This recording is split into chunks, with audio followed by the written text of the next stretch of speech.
Hey everybody. Well, I hope you're doing well. I'm actually recording this on Saturday because I figured we have some downtime. We have some impassable roads in my area. I live in Metuchen, which is pretty close into Brunswick, but they haven't plowed my street yet. So I'm using this as an opportunity to film my next lecture video. Um, okay, I also use it as an opportunity to get some feedback to you guys finally. Uh, Again, I wanted to use the self-profile assignments as a kind of a way to kind of gauge where we're at. Maybe some of the things I have to look for, that sort of thing. Before I get to that, I just want to remind everybody that there is an assignment due at the end of Monday, 11:59 to be exact. And that would be the profile of somebody you know. Okay, so a couple of you actually have like sent me some early drafts, that's fine. I could probably like give you an opportunity to kind of look a couple of times. That'd be great. Probably maybe 5 times ahead of time might be a little too much. Don't forget you get an option to rewrite, that sort of thing. So it's there's not actually like, there's room for like error here. There's margin for development, that sort of thing. So, all right. So anyway, so just know that like you're gonna have an opportunity to do it over again, and most people actually will do it over again. And as a matter of fact, the majority of people actually I have to give ours to, because this is a class for a lot of people again where they just people just I mean, I read some of your biographies, and I saw some of you like read editors of your newspapers in high school, stuff like that. It's great, but it's really something that isn't really kind of like heavily taught until you get to like college. I mean, there are journalism classes actually in high school, but college is kind of where it's at, I would say. All right, so that's where you get like people who have been in the field for a while. They're kind of like myself, that sort of thing. They kind of have like a certain style. It's a pretty common style. It's a pretty common formula for putting together a news story. Okay. All right. So let's actually talk about. I'm actually going to go a little bit out of order than I normally do. I don't usually talk about the next assignment first, but I'm going to do that now. All right, because actually, it actually essentially serves as a kind of like I guess you could say a post-mortem of what I saw from the your self-profile stories. I guess it's the best way I can really describe it. Okay. Um, Again, if you follow the modules, we're now here, week 3, January 31st. Okay. And I have not actually, it's Saturday. This will be posted by Monday, but I haven't actually you're actually looking at again at the teacher's view. But what I'm going to be giving you guys is something a little bit basic, dealing with the basics of things. It also kind of connects with the reading material we have, but so this assignment will be due in a week, February 7th. So anyway, basically, if you read the assignment, it talks about why we're doing this assignment. Okay, so this actually isn't a story assignment. It's actually an assignment I've given out many times. It's not like any kind of punishment or anything like that. I just feel like when you get in the early stages of actually the work we do here, it's actually really, really important to concentrate on the fundamentals and concentrate on the actual simple issues that are involved the actual instruction of journalistic writing. Okay, so I got my first taste says here where we're at in this class, reading our very first ungraded stories. Here's my prognosis. We got to work on the fundamentals. Okay, that's fine, because as I've mentioned before, there's this thing called AP style where you know you want to develop your own style in news writing, and that certainly is possible and doable, and it's done. But there are certain it's not the different the people who actually report on the news. There's not a wide berth between like one story from to the next in terms of its style and its formula, that sort of thing, as opposed to like two different books and their style. Okay. Um, Again, there is like a certain kind of common formula to like the way like stories are written. Okay. We're talking a bit about that today, but again, there's this, as I mentioned before, there's this whole inverted pyramid thing where basically you have to write about like what's the most important thing at the top of the story. Okay. And I'll be talking more about that today. Okay. But just some things that I saw in the stories, and you all, again, that's another thing I worked on today. You should all gotten again, today is Saturday. You all should have gotten back your feedback. They weren't graded. I got 19, and I know there's about 22 people in this class, so 3 of you didn't submit. If you still want to submit, that's fine. But anyway, here's some of the common issues I found. Actually, some of these don't really have anything to do with writing at all, but you really have to make sure that you follow instructions. Okay. It's interesting. I always get people, there's like usually 1 or 2 people who continue to send PDFs, and that's fine, but it can't really grade on a PDF. Okay. Maybe there's a way to do it. I haven't learned how yet, but I end up, I mean, it's not a big deal, but it's kind of a pain in the butt to kind of like have to take that story and develop a whole new Microsoft Word file, whatever. That's like a first world problem, right? So just please send this as a Microsoft Word doc, not as a PDF. Okay. Again, this wasn't so big of an issue. Actually, I was kind of quite pleased with how simple people kept things, because that's actually what news writing is keeping it simple. But just remember, this is not a creative writing class. Okay. This is with glorious adjectives that do nothing but clutter up the story. This is not a class where you write a 10-page paper and you feel like you got to like hit a certain limit. I had some of you asked me, like, how important is the 500 word limit? It's actually not as important in this class than it would be in, say, your history class or English class. If you have a robust substantive 450 words, great. But I rarely see that. Okay. I mean, if you really like develop a story and interview people and like and get enough out of them, you really should have like 3 parts of your story, all with the same common theme, but 3 parts of the story that kind of help explain your overall theme. And that usually will take you to at least 500 words. Okay. So the reporting will get you there. Okay. Remember, you must write, actually, again, this wasn't so much of an issue, again, in your first profiles. Remember, 3rd person voice, he, she, it. Okay, because 3rd person is objective, 1st person is typically not. Okay. And we already try to maintain objectivity or the closest thing to it here. Paragraphs are usually no more than a sentence or 2. Okay. This one was the most common one. Again, not a big issue. I mean, a lot of you are coming into this fresh, coming into this new. That's fine, but you got to remember that some of you, would write like, and it's not a name for somebody in class. We'd say Marty does this, and I'm like, well, Marty who? There's plenty of Martys in the world, right? So you really have to identify. Anytime you identify somebody for the first time in a story, you have to identify them by their full name. Okay, unless obviously there's source material out there, people only get identified by a first name.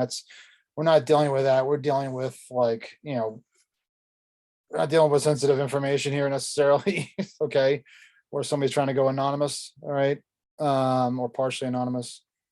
But it's this style, and this is actually Associated Press style. One of the first things you should know about it, and that is it's a full name first, and then on the second and future references in the story, it's last name. Okay. So it's Tom Davis, first reference, and then Davis on second. The only exception would be made there is that typically a lot of news organizations don't do that with like kids because it looks funny. Maybe kids under the age of 10. There's really no like set rule for that. But what you have to worry about is just really like the full name and then the last name. Okay. I think sometimes it's good to kind of like make sure that like when you're actually like, there's a good technique to really like make sure that, and I don't really have a big issue with this either. I mean, I think you kept your structure simple, your sentences simple, but sometimes helps to kind of read out loud to kind of like make sure that actually this is in a conversational style, that you don't have a run-on sentence. If you feel like you're kind of like you're reading out loud and like the sentences like you basically you're almost run out of breath, you're writing too long. Okay.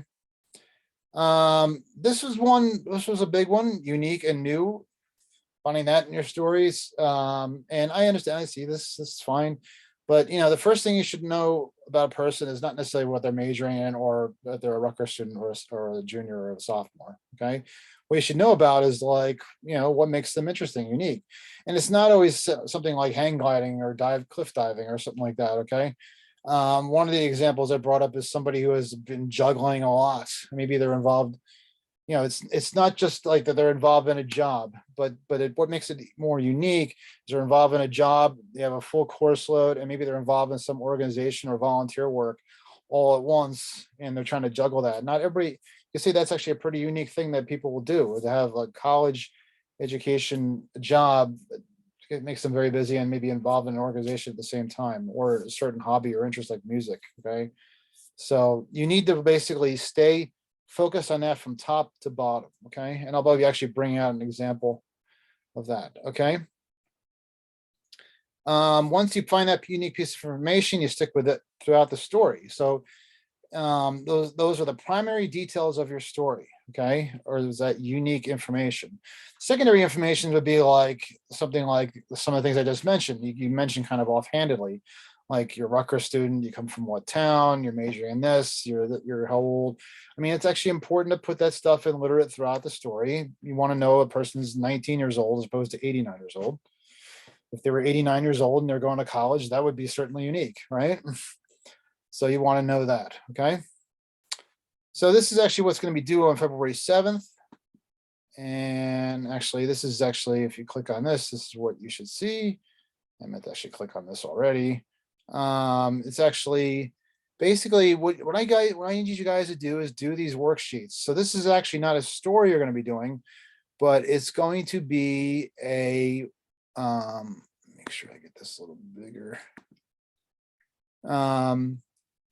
You're going to take this information that's right here, okay, and you're going to turn it into a lead, which is what we're going to talk about today. Typically, and almost always, the very first paragraph of the story, it's the information identifies the theme of the story, okay? So what you have to do here, for instance, says the survey released yesterday by Child Abuse Prevention Center in Baltimore. The survey shows that 3 to 4 children die every day. This is awful. United States from neglect and abuse.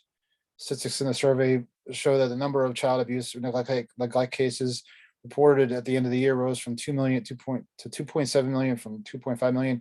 You have to basically kind of like figure out from there and whittle it down to like one succinct sentence. Okay, just that's it. One succinct sentence that basically will say, what is the most unique, and I know it's a horrible thing, what's going on here, but unique thing for people to know and what they really need to know. Okay. And what separates the story from the rest. And to me, it's like a choice between, because it's not just a story about child abuse, it's about data that's come out here. Is it a choice? It's a choice between what would be something like make people say like, I never knew that.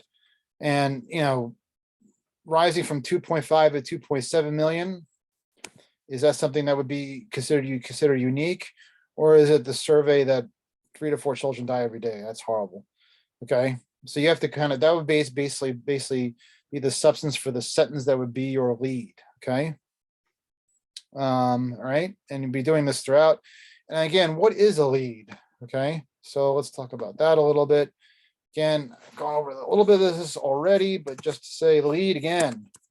And again, that's how we typically spell in journalism, is identify what the story is about. And essentially identify why should I care? Okay. Now, one common mistake when I've given out this assignment before is that people write this like a headline. Okay.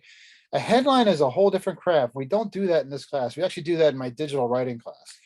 I want you guys to write a sentence, and I'm going to say this now, but I know, and no offense, but every time I say this, it doesn't happen 100%.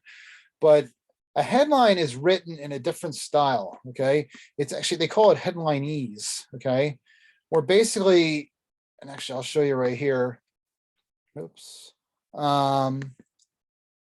It's actually like, it's written in a way to kind of indicate action. It's written in a way that it's actually written in a typical different verb tense. It's written in a way that actually like it takes out words so that it can fit. Okay. All right. So like this one right here, Emmanuel Macron walks a fine line on Ukraine. Okay. Well, that's written in the present tense. Okay. And it's written that way to kind of indicate action. That's actually the kind of part of the headline style. But the news style, basically is something along the lines of, sweeping northeast. Well, it's actually going on as we speak right now. But then when you start reading a story, it says it's actually typically almost always stories are written in the past tense. So when you write your lead, and this would be the lead, okay, the storm dropped several inches of snow in New York and began to pummel eastern Massachusetts. Okay, so dropped is the verb, and it's a past tense. Okay, it's in the past tense. Because you think about it, I mean, yes, there are stories about things that are happening right now. Like we'll see stories right now saying it's dropping this because it's actually happening as I'm speaking to you right now. But the thing is that it's actually done something already. It's already caused like enough damage, that sort of thing. So everything is basically you write about as a past tense, and then eventually you can write about what's going to happen in the future. Temperature's going to drop, that sort of thing. A powerful winter storm that the National Weather Service classified as a bomb cyclone began pummeling eastern Massachusetts on Sunday, dropping as much as a foot in snow. Well, yeah, it's talking about actually what's going to happen in Massachusetts. On the far east area of Long Island, nearly a foot of snow had fallen. Again, past tense, okay? And the area could see another foot by the time the storm finishes, okay? All right. See, winter storm pounds New England, okay? The region basis for flooding, okay? I actually pulled out, the New York Times again can be kind of like a little bit like wordy in its sentences, okay? Some Ocean County roads impassable. Again, this actually is happening, so it will be written in the present tense. This is actually a better lead, I would say, for us. Authorities continue to urge Ocean County residents to stay off the roads as a blizzard continues to blanket the county on Saturday. Okay, very simple, very much to the point, but see that it's a full sentence. Okay, see that this is actually written as past tense. More than a foot of snow has fallen along the coast, and snowfall totals nearly a foot. And snowfall totals near a foot. Wait, she need to check her editing on that. It's my old organization patch. Did she mean to say are near a foot? Okay. Oh, near a foot have been reported from inland parts of Ocean County as well. Okay, have been reported. I see what you're saying. All right. So basically, it's already basically led to something unique and significant. We haven't really seen a lot of snowstorms in recent years. We saw a couple big ones last year after a couple years of nothing, but now we're starting to see them. So now they are becoming unique, and they are unique because they actually impact people's lives. And it's a different day today than it was yesterday or the day before for people if they want to get out of their house. Or I just wanted to get some food today, and I was like, oh shit, and actually like, excuse me, do enough. I should have done more prep work before the snowstorm and gotten some. Or we should have. All right. All right. So that's what I'm looking for, is a full sentence, one that's actually written like a sentence, something that you would tell somebody, that if you were actually going to, this is actually my Twitter account. Twitter actually provides essentially like leads. Okay. If you want, yeah, I know.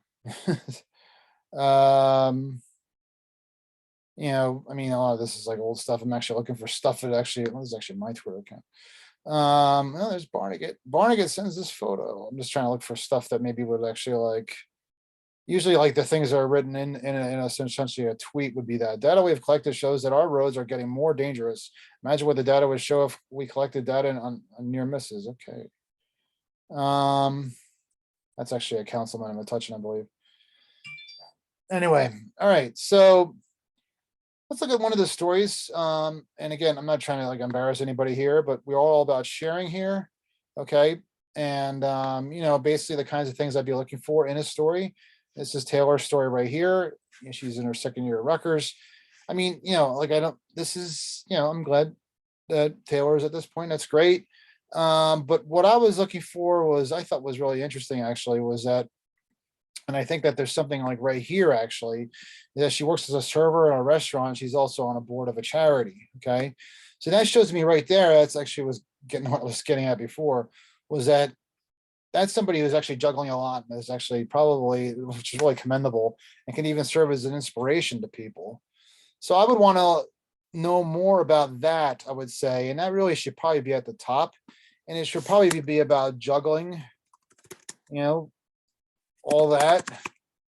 And then you wanted to stick to that topic, okay? You know, what does she do?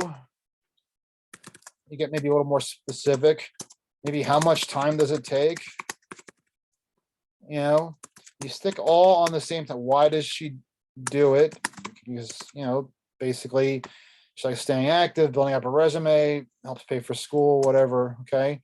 And I don't know, maybe basically kind of like how successful is she at it? You know, and that's how basically the story would be built. And that's how basically you would actually, again, sticking to that theme from top to bottom. You know, and I mean, it's nice that she enjoys cooking or walking her dog, but it's really kind of off the point. You really just want to like stick on what's like unique and interesting, and that's the fact that she's doing all this and she's on the board of a charity, which not a lot of college students. It's nothing offensive. I wasn't. I've never been, but that's actually something that a lot of people can't claim. So that would be something to kind of like brag about and promote. So all right, all right. So let's see here. So the lead is again, like, why should I care? Well, I mean, again, in that particular instance, it was something that basically would be on the lines of, maybe inspirational to people. Again, like, just basically catch people's eyes, like, wow, I didn't know you do all that. Maybe like people would know her and say, like, wow, oh my gosh, I didn't know you were going through all that. Oh my gosh, wow, how do you do it? So, all right. So that's the lead is again the most important paragraph of the story, identifies the theme. So that's what our next assignment is going to be dealing with. It's going to essentially be dealing with how to write them. Okay. The chapters I've asked you guys to also read. Actually, another point about that is, again, I think I made this point last week, and that is that you have to remember that we're not doing the assignments actually in the book. Okay. We are only doing the assignments that I assign to you. Okay. So I used to give out quizzes. I don't anymore. I find them actually pretty useless. I used to give out AP style quizzes. But I feel as though, like, that's part of like what I look for in a story and when I edit it. Okay. So let's look through chapter 7, 8, and 9, which deals with some of the really fundamentals of writing. Okay. Again, the lead, okay, basic news leads. A story, whether fiction or nonfiction, has to begin somewhere. The opening of a story needs to grab people's attention and hold it. The rest has to flow logically to its conclusion. The easiest thing to do is stop reading, watching, and listening.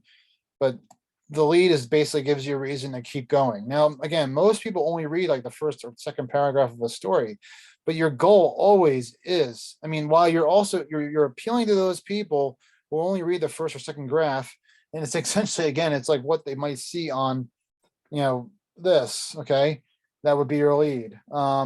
Actually, right now I'm looking at a plea to parents. As vaccine rates stall among kids, a group crucial to ending the pandemic advocates are trying new tactics to reach hesitant parents. So that's essentially a lead to kind of grab your attention. And now we use it to actually like click on your phone. Okay. All right. Blizzard of 22 from News 12. We want to see all your snowy photos and picture. Yeah, of course. Here's another one from News 12, more relevant to what we're doing. At least 15 inches of snow has piled up for so far in Atlantic City. Wow. Okay. That makes you click and press. You want to get people's attention. You want to get people to actually look at what you're doing, because that actually, like, any kind of views, even like reading a paragraph, is important and gives that, again, like if you're talking about ad revenue for a news site, viewing the actual news site is actually more important than actually clicking on something on the site itself. The ad people really care about but the ad people also really care about how long you stay on the site. So they're hoping that lead you wrote will actually grab people's attention, help and keep and make sure you keep reading. And also they're going to want you to keep reading if it's on the same topic, because you're going to want to keep getting answers to that question. Impact in Atlantic City, 15 inches. What does that mean? Any roads closed? That sort of thing. Okay. So again, like the lead, essentially, it says it identifies the central point.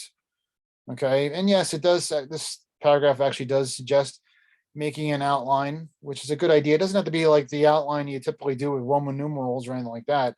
But sometimes it's good to maybe kind of jot down a few things. Okay.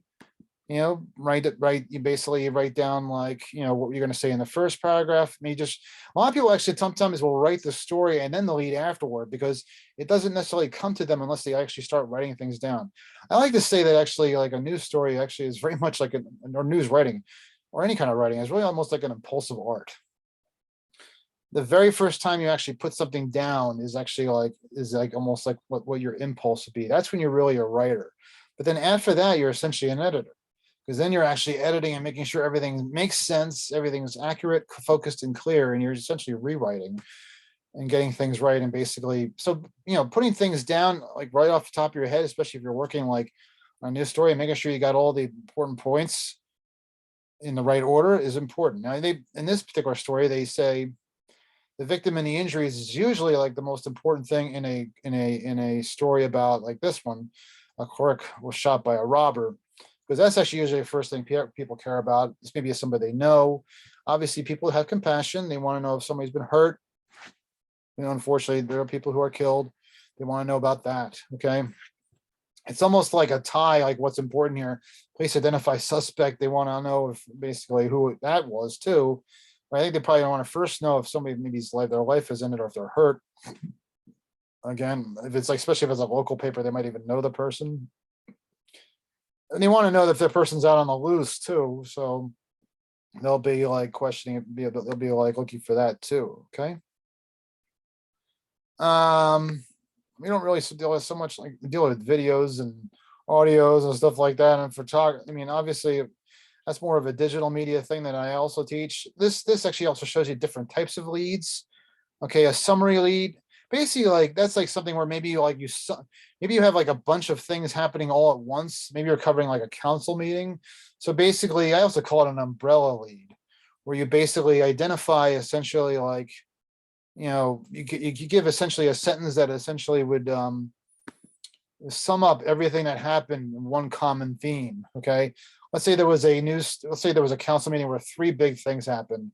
There was a tax increase, somebody punched somebody, I don't know. Or let's see, the third one would be they're going to shut down 5 roads. Okay. So maybe you would like try to sum that up with one graph that could basically thread the needle here for all 3 of them. So you basically say, maybe you would say something like, a council meeting, or you say, pick a town, Manasquan council meeting. This is actually really kind of a boring lead. Had let's say that Manasquan Council made some, I don't know, historic choices during its Tuesday meeting or something. Maybe not. It's quite historic, but maybe even controversial decisions. Okay. So a way to kind of sum up everything that happened, and then you would identify those 3 things that happened. Okay. You have 3 things that maybe are of equal value, perhaps. Okay. That's essentially what a summary news lead would be. Okay. And that's like, yeah. Okay. So anyway, let's go to, let me go back a little bit. Make sure I caught everything here. Yeah. Okay. The lead, it kind of goes, there's like a little bit of a section right here where it kind of goes into like what goes into a lead. And now I like to say that this is actually kind of more of what goes into a story. Okay. You try to identify as many of these as possible in your lead, but it's not always possible. But you try to identify the most important things of this that are in the lead. Who this or even like, but anyway, what this actually really talks about is actually more about like, there are leads about who, there are leads about what, there are leads about when, the timing of things. There are leads about people. Warren Buffett is a name that actually is like a lot of people have heard of. So maybe he's doing something, nearing a deal to buy one of the country's biggest power transmission companies. You would write about it because it's about him and everybody knows him. Okay. where something that happens somewhere else. Ukraine has dodged a second cyber attack. It's not familiar, suggesting the digital campaign that paralyzed computers across the country. World is ongoing. Okay. Why, and basically talking about the economy and like maybe why it's suffering, and we talk about that now. Maybe we've had good economic numbers, but at the same time we also have inflation and supply chain disruptions, this sort of thing. Okay. All right. They give like essentially like different like examples of leads in here. Before reporters can write effective leads, they must learn to recognize what is news. After selecting the most newsworthy facts, journalists must summarize the facts in sharp sentences, giving a simple, straightforward account of what happened. Supreme Court justices revealed sharp and passionately held differences Tuesday as they confronted California's ban on gay marriage. California's ever had a ban on gay marriage, but okay. These are actually old leads, I guess. Timothy McVeigh, the decorated soldier who turned his killing skills against people, was condemned Friday to die. Okay, pretty much. Yeah, these are very old leads. Okay. Again, the sentence structure in the leads. Many of those leads are only a single sentence. They must be complete sentences and follow all normal rules of punctuation, grammar usage, and verb tense. That's the important one right there. Okay. Make sure it doesn't read like a headline. For example, if an event occurred in the past, the lead must use the past tense, not the present. We should also include all the necessary articles. Okay. Guidelines for affecting leads: be concise. Okay, be specific as possible, because there's many things that happen in the world, but a lot of them are very similar. But if you're talking about a tax increase, for instance, there's many of them, but what makes one different from the other? You're talking about a Rutgers student who has like juggling many different responsibilities. What makes that Rutgers student juggling different from the next Rutgers student? Well, in this particular example we had before, this one particular student who's juggling all her responsibilities is involved in a charity board. Okay. Use strong active verbs. Obviously, you want to write an active voice. Okay, Anne-Marie raced back to the docks and pounded on her friend's boats while flames and explosions tore. It's good to try to use like words like tore, and race back. You don't want to use things like ran back. You want to really describe kind of what happened, and you want to also try to try to capture the image of what's going on, the craziness of a boat fire and people trying to help each other. Okay. Obviously, as we talked about, you want to stress the unusual. Okay. Especially if it's something the magnitude of a story, if it's something that like a snowstorm and it has impact on roads and things like that, you want to try to keep them as local as possible. Objectivity and attribute opinions. This is actually important. Okay. I'll be getting to this more as we actually, as I return back your first assignments, which I hope to do. Your first graded assignments, which I hope to do by the end of the week, but it might be the next week. We'll see what happens. But you want to be, again, as objective as possible. Okay. So you want to again, he, she, it. You want to be a fly on the wall, but you want to also use attribution effectively. I've had some people ask me should they put quotes in their stories? And actually, quotes are actually good for stories. Okay. But one thing you should know is, and I'm just trying to begin with attribution, is that the news story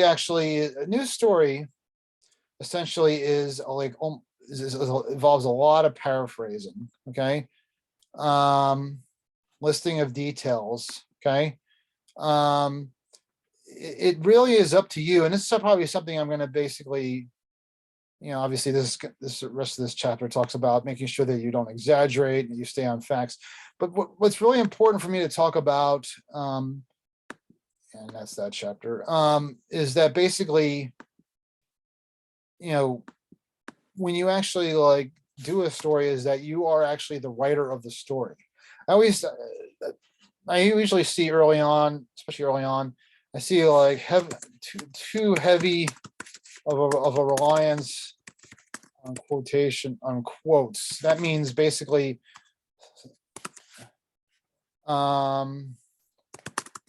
Ate it here. He said, I'll see something like that, you know, where, I mean, I'm sorry, that's actually a good quote.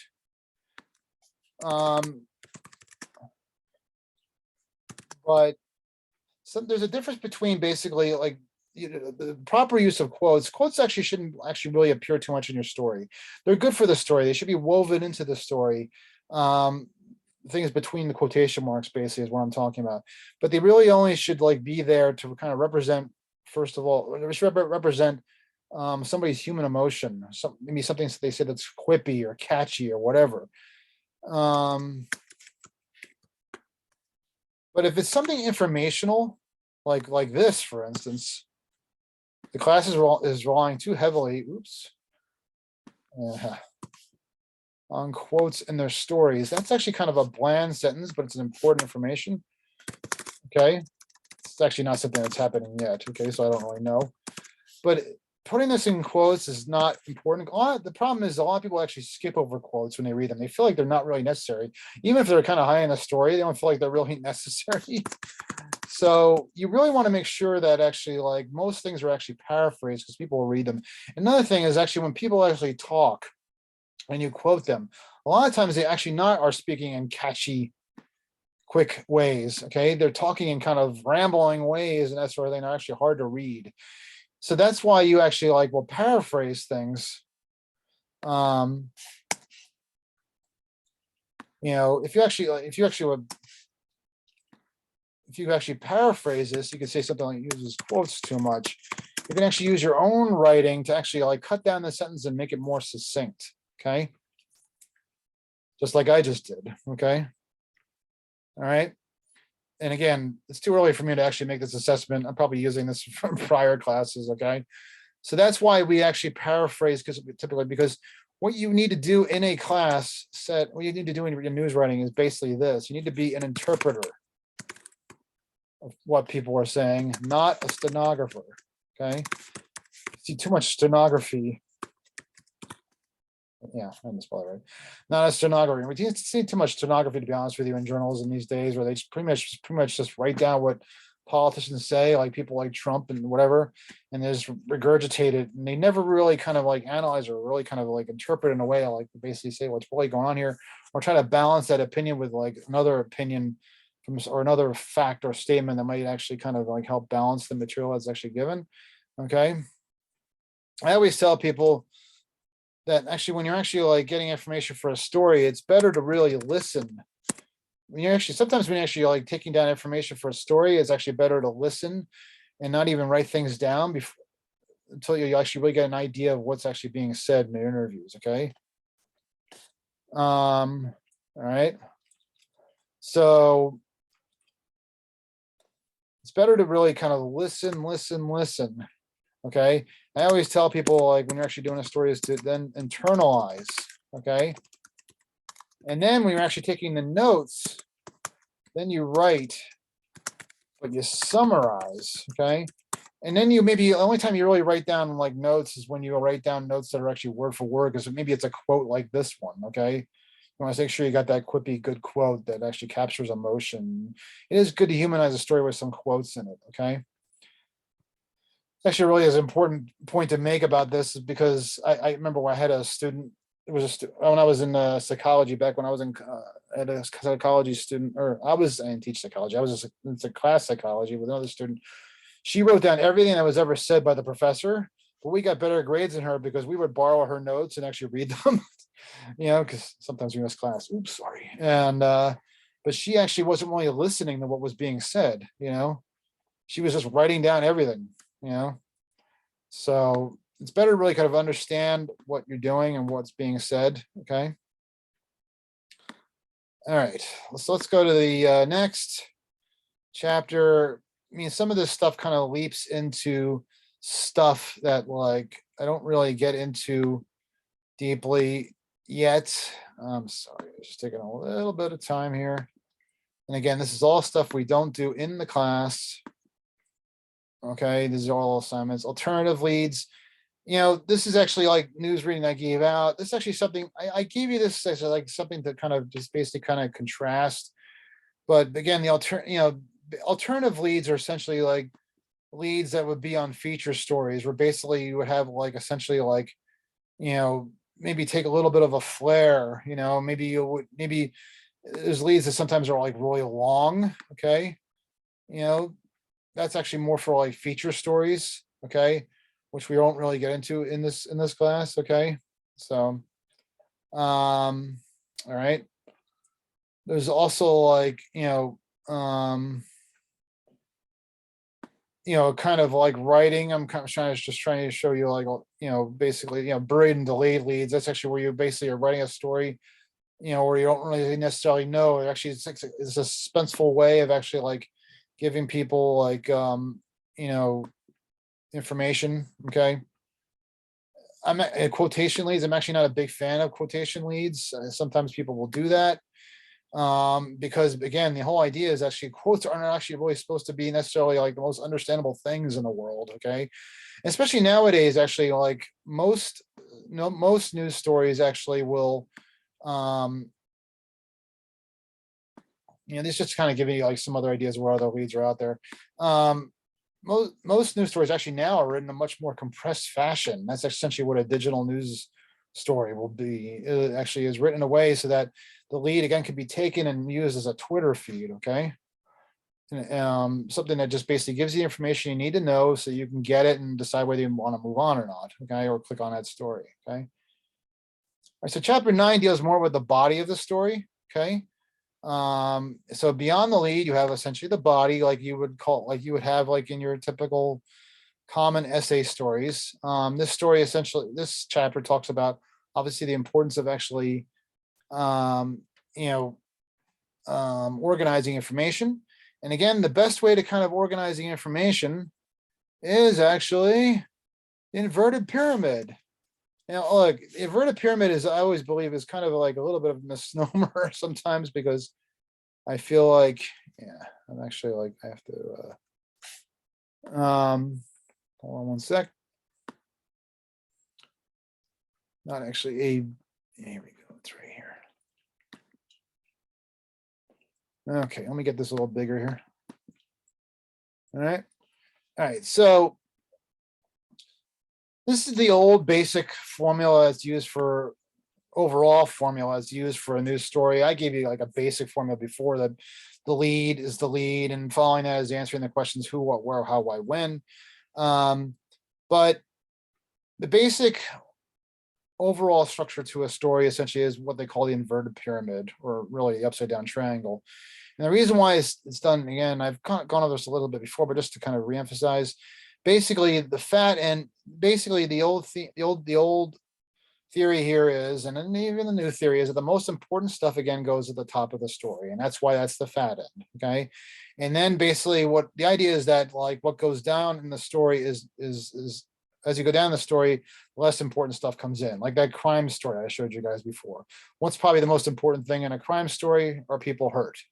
What's maybe the second thing? Is there a suspect? I mean, it's all kind of that part really deciding what goes in order is actually really kind of subjective. But you got to really kind of put your mind, put your feet in the shoes of the reader and decide like what they want to see. Okay. So the lead typically like actually summarizes, but also really kind of identifies what the story is about. And then again, identifies the injured. So you kind of go down in order of importance. Okay. Down by here, you may like, usually like things like impact on actually like the cars, impact on the roads, things like that. Obviously, those things are still important, but they're not as important as like people were hurt. Okay. So maybe that goes down later in the story. Okay. Sometimes, the one misnomer about this is sometimes the details, to be honest with you, are of equal importance or pretty close to it. So it's not, it's not always a totally true upside down triangle, but it's close to it. Okay. You just have to really kind of keep that in mind, is that the most important stuff goes first. What's new is what's also important. Some of the profile stuff I sent back to you guys. I think one of you actually, this is actually some of their next assignment, which is due on Monday again, as ahead of time to give me a look at it. And like, it was about somebody, I guess, who was involved in MMA fighting. And what I wanted to know, and actually this person just had a fight, was what happened at the fight, but the writer was actually talking a lot about, like, it was actually written well, was talking a lot about the stuff that he did to actually get to that point of actually fighting. But I wanted to know what happened in the fight. That was the most recent thing. So the newest stuff always goes toward the top, even if it's something again that maybe has happened like a long time ago. You want to know about like what the current impact is. What does that mean to the person now? What kind of impact does it have on the person's life now? Okay. Okay. So, I mean, writing the second paragraph, it's all about just answering those questions of the who, what, why, what, and how.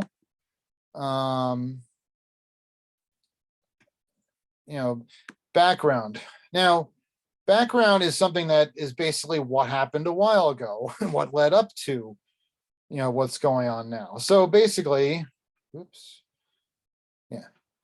So basically you have a situation where you want to identify, let's say it's about a story about a fighter, okay? An MMA fighter, okay?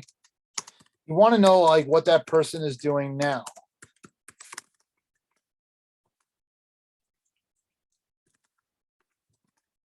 Recently, okay?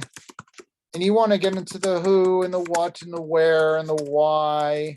Why does he still do it? But then like what led up to that? Maybe it was like his upbringing or whatever. Like maybe they had a tough life and he felt like this is a way to kind of channel his frustrations. That's kind of the sort of stuff, the stuff that happened like 5 years ago, 10 years ago, that sort of thing. That's called background.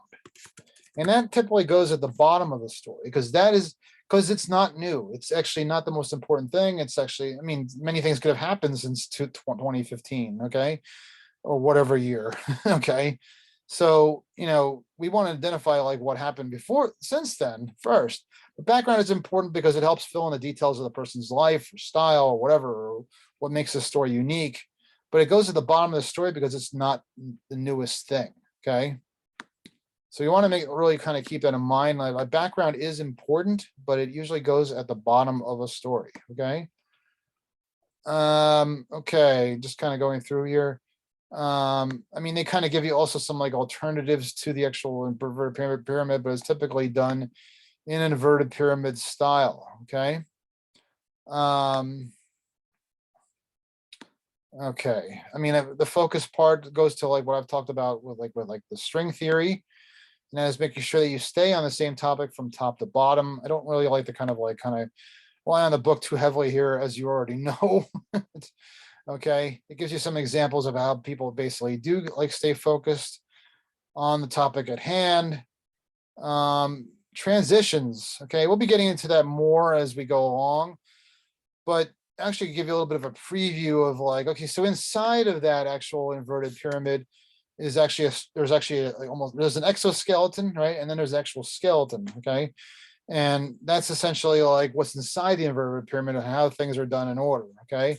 So you typically have your lead, right?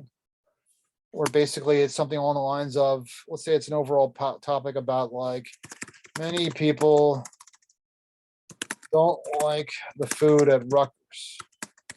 Within that, within that paragraph, within that story, again, you want to like kind of like shape it so that it's, again, most important, most interesting stuff first, but it also kind of comes in like its own kind of outline style typically, and the transitions are almost like what I would say mini leads, and they kind of help break down the story, and then they break it into like certain points, and you can start with like the most interesting point first, the points that essentially back up the lead, okay? And those transitions are the answers to the who, what, where, why, when question, okay? Why will be like maybe one of the first questions, because it tastes bad. This is almost like just like a totally wise story, okay? And then you would have essentially an anecdote to basically kind of like present like a certain instance or case where somebody like maybe like a certain person tasted the food and found it tasted like, fill in the blank here, or maybe like some sort of real life example, okay? Usually this is actually when you come in with a quote to kind of help color and illuminate the situation, okay? Then you come in with like another point, essentially a transition, you say like, when you would do transitions, again, they kind of break down the leads. So you basically do something like some want, okay, so why do they feel this way? Well, some say it tastes bad. You know, given reasons, others say it's expensive. I mean, I'm not even really sure anymore. I would say this is actually the most important point here. This is obviously the most important point in the story. This is the second most important point in the story. That's usually the first thing people will complain about the food. And that is that it tastes bad. Think about it, okay? Others say it's expensive. You know, maybe later on you have another transition saying it's inconvenient, okay? And it helps break out down the story with these almost like these mini leads that kind of help explain like why we're writing at this story and why this lead is important, okay? We will get more into that. I will go over that more in the future, okay? But right now, I mean, I'm going to be grading your stories, and I'm just going to be basically caring more about, you know, whether you got enough information to describe the person you're writing about, and you're staying objective. And yes, they need to be fair. And attribution, I didn't really talk so much about that again, but attribution, by the way, I'll be going over more of this as we go along. You want to make sure that actually what you do in your story, and I'll be talking about this when you actually end in your first graded stories, but attribution is the footnoting of stories, okay? And it's usually done with like basically just all you gotta say is Davis said at the end of a sentence, or you say it at the beginning of a sentence, or he said, or she said, okay? You wanna make sure, also it's very important, make sure you have everybody's pronoun correct, okay? So you wanna make sure when you actually interview people that you're using their correct pronoun, okay? He said, she said, okay? Sometimes you're not actually quoting a person, maybe you're quoting a document that'll give you information, like or a police report or something. According to the police report, well, it's not necessarily a person, okay? All right, so that's actually important for like basically, you know, making sure the story has credibility and giving the reader a sense that that information came from someplace, okay? All right, so I think we have actually talked enough already. And I know this is probably gonna be a very long video. Usually it's the longest video I give of the semester because it deals with really like the very basics of writing, okay? All right, so anyway, that's about it, guys. And I hope you're staying safe, and let me know if you need anything, or email. And again, like look for those profile assignments I sent back over the weekend. And then remember that we have the profile of the person you know due on Monday. And now you have this new assignment. Thanks very much, guys, and I will be talking.